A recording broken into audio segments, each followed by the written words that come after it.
Իրանի նախագահ Մասուդ Փեզեշքյանը ապրիլի 28-ին կայցելի Ադրբեջան, ըստ ադրբեջանական լրատվամիջոցների հայտարարել է Իրանի առևտրի պալատի փոխնախագահը։ Դրա խոսքով պատվիրակությունը կազմված է լինելու շուրջ 120 հոգուց։ Այցի ընթացքում նախատեսվում է քննարկել երկու երկրների միջև տնտեսական համագործակցության ընդլայնումը։ Թրամփը հինգշաբթի հույս է հայտնել այս շաբաթ Ռուսաստանից պատասխան ստանալ Ուկրաինայում հրադադարի հարցի վերաբերյալ։ Մենք այս շաբաթ կլսենք այդ մասին Ռուսաստանից, ասել է Թրամփը եւ հավելել. փորձում է կանգնեցնել Ռուսաստանին, քանի որ այն շատ ավելի մեծ ռազմական տերություն է, քան Ուկրաինան։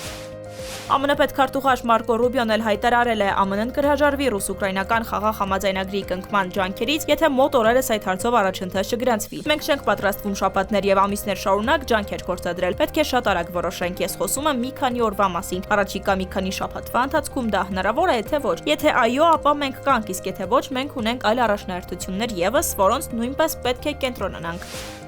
Ուկրաինայի հետ բնական պաշարների վերաբերյալ համաձայնագիրը կարող է ստորագրվել ապրիլի 24-ին, Թրամփն է հայտնել։ Ավելի վաղ Ուկրաինայի նախագահ Զելենսկին Կիևում կայացած ճեպազրույցի ժամանակ հայտարարել էր, որ ԱՄՆ-ի եւ Ուկրաինայի միջև օգտակար հանածոների մասին հուշագիրը հնարավոր է ստորագրվեր ապրիլի 17-ին։